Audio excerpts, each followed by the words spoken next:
सास और बहू की इमोशनल लड़ाई। सुबह का आंगन, हल्की धूप। नैना आंगन में झाड़ू लगा रही है। आंखों में नींद भरी हुई है, लेकिन चुपचाप से वह अपना काम कर रही है। तभी शारदा अंदर से तेज आवाज में नैना से बोल रही होती है। नैना, ओ नैना, अरे कहाँ मर गई? चाय बनाई कि नहीं अभी तक? बस माँ जी अभी लाई। नैना जल्दी जल्दी चाय बनाकर शारदा को देने जाती है, और फिर जैसे शारदा चाय पीती है तो वह गुस्से में नैना से बोलती है। ये क्या है नैना? तुमने फिर से खुली पत्ती की चाय बना दी। तुम्हें पता है ना, मुझे दानेदार वाली चाय पसंद है। माफ कीजिएगा माँ जी, मुझसे गलती हो गई। हर दिन गलती। आखिर कब पूरे काम सीखना है तुम्हें?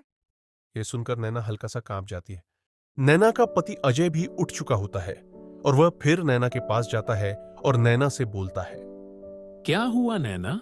माँ ने फिर कुछ बोला क्या? हमेशा की तरह मैं कोशिश तो बहुत करती हूँ अजय। तो तुम कह दो ना माँ से कि इतना ताना मत मारा करे तुम्हें। अगर मैं उनसे ऐसे बोल दूं तो आप ही कहेंगे कि झगड़ा मत करो। अजय यह सुनकर फिर चुप हो जाता है। शारदा के घर के बगल में ही उनकी पड़ोसन कमला शारदा के घर में आती है और उसे बोलती है। शारदा दीदी, आपकी बहू तो बड़ी ही मेहनती है। यह सुनकर शारदा अपनी नाक सिकोड़कर बोलती है। अरे ये काम तो करती है, पर कोई भी काम मन से नहीं करती है।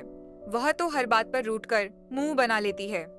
नैना दूर से उनकी बातें सुन लेती है। ये सुनकर उसकी आंखें भर आती हैं। शाम को नैना अचार के लिए मिक्सी में मसाला पीस रही होती है। तभी शारदा वहां आकर नैना से बोलती है। अरे बहू, तुम मसाला भी ठीक से पीस भी नहीं सकती क्या? तेरा मायका क्या इतनी मुसीबत में था कि तुझे कुछ सिखाया ही नहीं? ये सुनकर मानो जैसे नैना का दिल चीर सा जाता है। माँ जी, इसमें आप मेरे माँ बाप को मत कोसिए। ओहो, अब मेरे सामने अपनी जुबान चलाएगी तू? मैं सास हूँ तेरी, मुझे जवाब देगी? नैना अचानक से घबरा जाती है और फिर नैना अपने कमरे में जाकर रो पड़ती है। तभी अजय उसके पास आता है और नैना से पूछता है। नैना, क्या हुआ? तुम रो क्यों रही हो? अजय, मैंने ऐसा क्या किया जो माँ जी मुझसे इतनी नफरत करती है? नैना माँ ऐसी नहीं है, बस वह थोड़ा गुस्सा है शायद।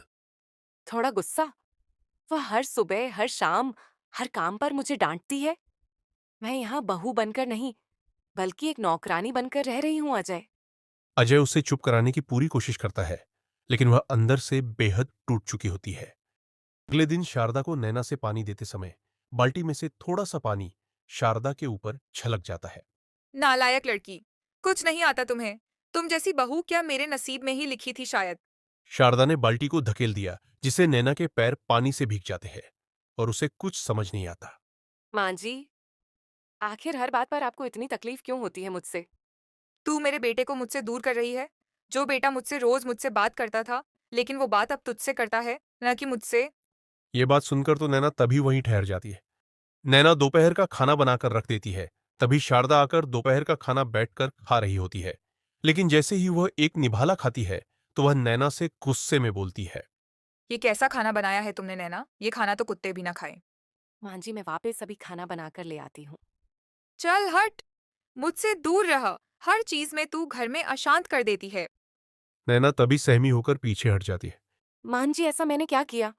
मुझसे कौन सी गलती इतनी बड़ी हो गई कि आप मुझसे ऐसे बात करती है? तूने मुझसे मेरा घर छीन लिया और मेरा बेटा भी मुझसे छीन लिया।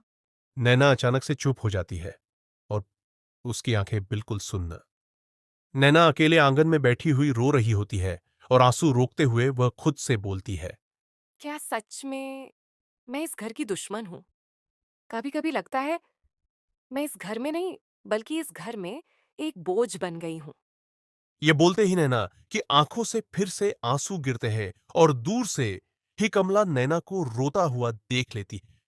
नैना को रोता हुआ देख कमला नैना के पास जाती है और नैना से बोलती है। नैना बहू, सब ठीक तो है ना? नैना अपने आंसू छिपाते हुए कमला से बोलती है। जी दीदी, सब कुछ ठीक है। लेकिन नैना का टूटना कमला को साफ साफ दिख रहा होता है। रात को अजय कमरे में आता है और वह नैना को रोता हुआ देख उसे बोलता है। नैना, तुम रो क्यों रही हो? अजय, मैं आखिर किसी की खुशी क्यों नहीं बन सकती? माँ जी मुझसे इस कदर हमेशा क्यों नाराज रहती हैं? तुम परेशान मत हो, मैं माँ से बात करूंगा। नहीं, अगर आपने उनसे बात की वो सोचेंगी कि मैं आपको भड़का रही हूँ और फिर वो मुझसे और नफरत करेंगी। यह सुनकर अजय का चेहरा उतर जाता है। फिर तुम ही बताओ क्या करें। तुम ऐसे ही क्या रोज रोती रहोगी? मैं कोशिश करूंगी उन्हें समझने की। पता नहीं वो मुझे कब समझेंगी। ऐसे ही उनके बीच गलतफहमियां काफी गहरी होती गई। धीरे धीरे उसकी सास का असुरक्षा भाव खुला और फिर धीरे धीरे उसकी बहू भी टूटने लगी, जिस वजह से नैना का पति भी उनके बीच में फंसा हुआ होता है। इस वजह से घर का माहौल भी काफी दर्दनाक बन चुका है, जिसे उनके घर में रिश्ते टूटते ही जाते हैं। जहां रिश्ते टूटने के कगार पर पहुंच जाते हैं, सास बहू के बीच गलतफहमियां चरम पर जाती हैं और कहानी भी बेहद दर्दनाक मोड़ लेती है। अगली सुबह नैना चुपचाप से घर का काम कर रही होती है और शारदा भी बाहर से कपड़े उतार रही होती है। तभी अचानक से उनकी एक चादर हवा में गिर जाती है और फिर शारदा नैना से चिल्लाकर बोलती है। नैना, तेरी वजह से मेरे कपड़े गिर गए। क्या तुमने कपड़े ढंग से नहीं फैलाए थे? माँ जी, चादर तो आपने। ओह, तो अब तू मेरा काम भी गलत साबित करेगी? तुझे कुछ नहीं आता जाता, तू तो बस जवाब देना जानती है। नैना एकदम से चुप और उसकी आंखें लाल हो जाती है। नैना आंगन में खड़ी है, उसकी आंखों में आंसू भरे हुए हैं। शारदा फिर वहां नैना के सामने आ जाती है। तू रो क्यों रही है नैना? किस बात का दुख है अब तुम्हें? माँ जी, दुख इस बात का है कि मैं जितना भी करूं, आपको मैं कभी अच्छी लगती ही नहीं। अच्छी अच्छी बहू तो वो होती है जो सास की बात माने। तू तो अपने मन की ही रानी है। मैंने कभी आपका अपमान नहीं किया माँ जी, पर आप रोज मुझे अपमानित करती हैं। ये सुनकर तो शारदा भी हक्का बक्का हो जाती है। तो आज अपनी जुबान असली दिखा ही दी तूने। ये ही असली रंग है तेरे मायके का। शारदा के मुंह से यह बात सुनकर नैना बिल्कुल टूट सी जाती है। कमला और शीतल दरवाजे के बाहर शारदा के साथ खड़ी होती है। शारदा गुस्से में उनसे बड़बड़ा रही है। आजकल तो मेरी ही बहू मुझे ही आंख दिखाने लगी है। आजकल की लड़कियां ससुराल आते ही राज करने लगती हैं। नैना ने यह सब सुन लिया, जिससे यह बात उसको दिल पर चुभ जाती है। नैना शाम को चुपचाप सास के कमरे में जाती है और फिर उनसे बोलती है। माँ जी, मैं आपको दुख नहीं देना चाहती। एक बार मुझसे प्यार से। रहने दे। मुझे तेरे जैसे दिखावटी लोग मुझे सब समझ में आते हैं। तुझे सिर्फ मेरा बेटा चाहिए, मैं नहीं। नैना वहीं खड़ी रह जाती है, जैसे किसी ने उसके दिल में छुरा घोंप दिया हो। रात को अजय कमरे में आता है। नैना चुप बैठी हुई उसकी आंखों में आंसू होते हैं। नैना, तुमने खाना भी नहीं खाया। चलो हम दोनों साथ में खाना खाते हैं। मुझे भूख नहीं है। आज माँ ने क्या कहा तुमसे? वो कहती हैं कि मैं तुम्हें उनसे दूर कर दूंगी। अजय, क्या मैं ऐसी हूं कि तुम्हें मांझी से अलग करूंगी?